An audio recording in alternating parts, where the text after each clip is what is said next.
Back now live to this hearing with the House Ways and Means Committee, and the panel includes everyday Americans who say they were targeted and discriminated against by the IRS. We just received a question, and it continues from Congressman McDermott from Washington State. Let's go ahead and take a listen. And my Republican colleagues just don't believe, or you believe you should be free from political targeting, but that you should be free from any scrutiny at all. The purpose of a C3 or C4 tax exemption is to enable easier promotion of public good, not political work. It is the responsibility of the IRS to determine which groups are choosing the correct exempt status and which are trying to manipulate the system to avoid taxes and hide political organizations and campaign donors. Without oversight, a status meant for charities becomes a machine for political money laundering. Do you think that's far-fetched? You ought to talk to Speaker Gingrich. Speaker Gingrich in 1997 was fined $300,000 by the Ethics Committee of the House of Representatives for funneling money from the ALF, the Abraham Lincoln Opportunity Fund, into GOPAC, of which he was chairman, to promote the takeover of the House and arouse Republican activists.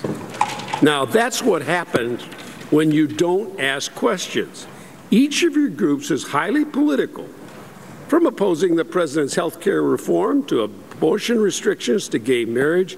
You are all entrenched in some of the most controversial political issues in the country.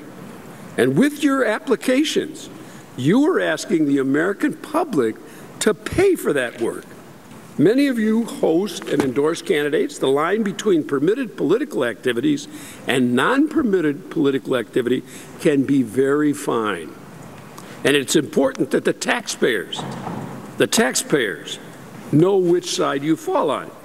If there were an organization promoting taxpayer funding for abortions, wouldn't you want to know what they were using that political money for, or for what candidates they were backing? What about a group that wanted to promote voting without ID? Or what if in the midst of a few years ago there was an increase of communist candidates in this country, a new communist clubs wanted to be tax exempt? Wouldn't you want to be sure that the self-declared tax-free classification of those groups was correct? The mistake here was that the staff organizing the organizations used the names of the organizations rather than the work they do and ask improper questions to figure that out. It's clearly wrong. It was inept, stupid, and a whole lot of other things. But let's not get lost. During the Bush administration, liberal groups were targeted without any concern by Mr. Issa or anyone else on this committee. The Republicans were looking for a conspiracy where there isn't one. Mr. Issa says he can feel it in his gut that someone's broken the law. Now, you just ask yourself which is more likely, that a mid-level employees overwhelmed by 4 times as many applications as before made stupid, irresponsible shortcuts, or that there's an administration-wide plot to take down community organizers.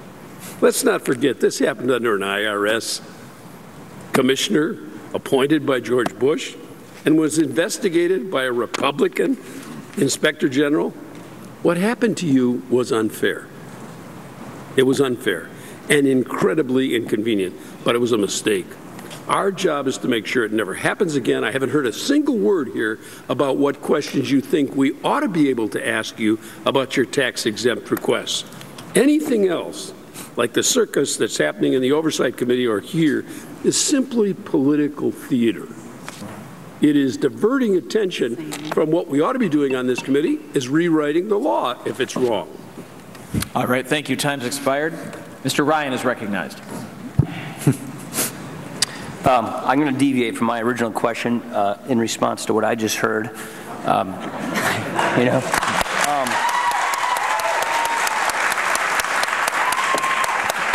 Mr. Chairman, Mr. Chairman. Welcome to Washington. The committee will be in order. Ryan has the time. We heard Gingrich, we heard Bush. Mr. Chairman. We had the former IRS Commissioner Shulman who knew about the political targeting long before Congress was told, since implied that the organizations were responsible for the targeting because they chose to apply for tax-exempt status. So you're to blame, I guess, is the message here. Do you think that you were targeted based upon your political beliefs, your religious beliefs, or just because you chose to apply? Our beliefs, our views. We had the acting Commissioner Miller here a couple of weeks ago, and we asked him, did groups with the word organizing or progressive in their name, were they targeted? The answer was no. We do know, this is one of the facts we now know, people were singled out because of their beliefs. Back to my original line here. Mr. Kogi? Kokaji, thank you, sorry. Okay. You're 29 months?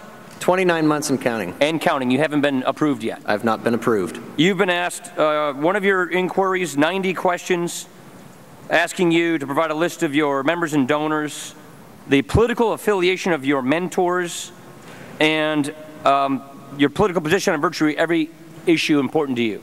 Yes, sir. You're teaching Montesquieu, Cicero, Augustine, de Tocqueville, Washington, and it's 29 months in waiting, right? Yes, sir.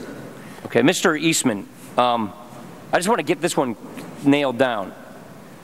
Dr. Eastman, excuse me.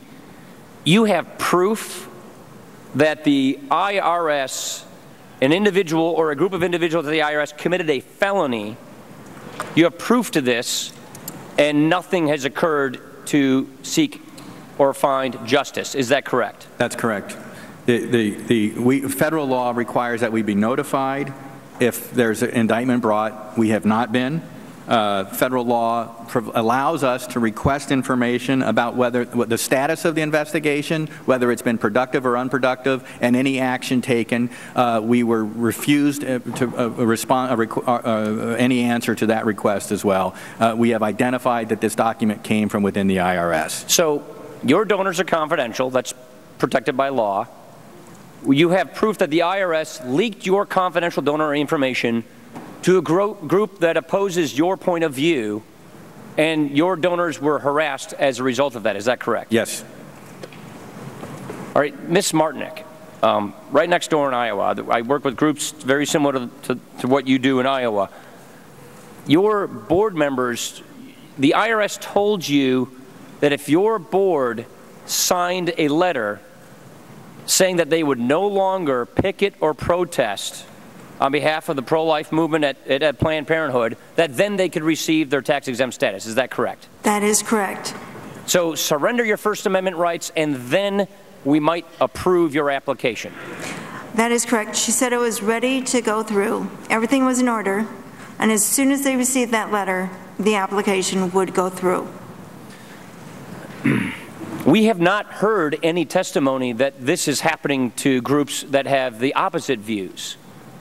So to suggest that these citizens are to blame for applying,